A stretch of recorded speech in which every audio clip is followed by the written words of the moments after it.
नमस्कार दोस्तों, मैं शिवा नायक आपको स्वागत करता हूँ निर्वाण एक अंतिम यात्रा में।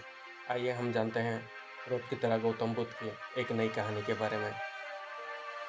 दोस्तों, एक बुद्धिमान व्यक्ति कभी नहीं कहेगा कि वो बुद्धिमान है, इसलिए नहीं कि ऐसा कहने से उसकी बुद्धिमत्ता कम हो जाएगी, बल्कि इसलिए ऐसा कहने की व्यर्थता को देख पाता है। दोस्तों, गौतम बुद्ध के जीवन से जुड़ी हुई एक छोटी सी कहानी जो आपको बताएगी कि वास्तव में बुद्धिमान कौन है। एक नगर में एक लड़का रह रहा था और उसका दिमाग बहुत तेज था और उसकी खासियत ये थी कि वो किसी भी चीज़ को बड़ी जल्दी और आसानी से सीख लेता था।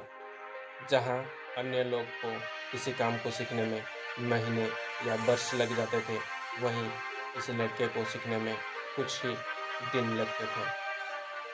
उसकी ख्याति दूर दूर तक फैली हुई थी और कहा जाने लगा था कि वो व्यक्ति जितना बुद्धिमान है, उतना बुद्धिमान इस एरिया में नहीं है। परंतु वो व्यक्ति जानता था कि वो भीतर से क्या है। हर व्यक्ति जानता है कि वो भीतर से क्या है, चाहे वो बाहर से कुछ भी दिखाए। वो व्यक्ति भी भीतर से परेशान था, परंतु वो अपने अहंकार से अपने परेशानियों को ढकना चाहता था। दोस्तों, ज़्यादातर लोग ऐसे ही करते हैं।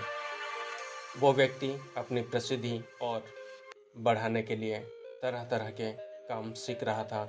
वो चित्रकारी करना जानता था, वो मूर्ति बना सकता था और वो गीत भी गा सकता था और वो दुनिया जहाँ का हर वो काम सीख चुका था, जो उसने अब तक देखे हुए थे। इसलिए उसे अपनी बुद्धिमत्ता पर अहंकार भी था, क्योंकि कोई भी साधारण आदमी एक काम कर सकता है या 2 काम कर सकता है या उससे ज़्यादा 3 काम कर सकता है, परंतु वो तो सैकड़ों काम को कर सकता था और बहुत अच्छे से कर सकता था। इसलिए उसे अपनी बुद्धिमत्ता पर अहंकार भी था। वो इस बात को अंदर ही अंदर मान चुका था कि उसके जितना बुद्धिमान इस दुनिया में कोई भी नहीं है। फिर एक दिन उसका सामना गौतम बुद्ध से होता है। उससे पहली बार एक ऐसा व्यक्ति दिखता है जिससे उसे ईर्ष्या होती है। अब तक उसने ऐसे लोगों देखे हुए थे जो उससे ईर्ष्या करते थे और जहाँ ईर्ष्या होती है, वहाँ तुलना का होना निश्चित होता है। वो व्यक्ति अपनी तुलना गौतम बुद्ध के साथ करना शुरू कर देता है। वो देखता है कि बुद्ध के पास तो एक भिक्षा का कटोरा भी है, लेकिन उसके पास धन की कोई भी कमी नहीं है। बुद्ध के वस्त्र तो साधारण से थे, परंतु उसके वस्त्र बहुत कीमती हैं। बुद्ध तो जमीन पर नंगे पैर चलते थे, परंतु वो नंगे पैर नहीं चलते थे। इसी तरह से वो आदमी सैकड़ों चीज़ों से अपनी तुलना गौतम बुद्ध से करने लगता है, परंतु हर तुलना के बाद भी वो पाता है कि उसकी ईर्ष्या बुद्ध के प्रति 1% भी कम नहीं होती। वो व्यक्ति मन ही मन सोचता है कि मैं इस भिक्षु से अपनी तुलना क्यों कर रहा हूँ, जबकि मेरा जीवन इससे 100 गुना बेहतर है। लोग भी बुद्ध का सम्मान कर रहे हैं। आखिर इसके भीतर ऐसा क्या है जो मुझ में नहीं है और जिसके कारण मेरे भीतर इसके प्रति ईर्ष्या है। बहुत देर अपने मन में उलझ रहने के बाद वो व्यक्ति तय करता है कि वो बुद्ध के पास जाएगा और उससे पूछेगा कि उनकी उपलब्धि क्या है। वो व्यक्ति अपने सेवकों के साथ बुद्ध के पास जाता है और उनसे कहता है कि मैं इस इलाके का सबसे बुद्धिमान व्यक्ति हूँ और आप अपने आसपास जो भी देख रहे हैं, मैं वो सब करना जानता हूँ।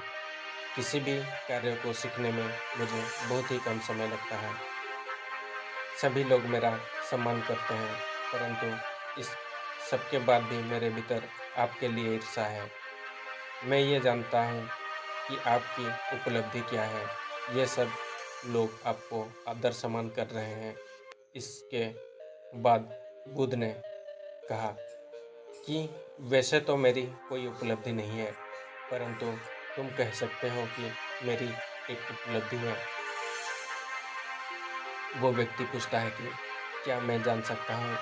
तो फिर उसके बाद बुद्ध कहते हैं कि मेरी एक उपलब्धि है कि मैं सभी उपलब्धियों को छोड़ चुका हूँ।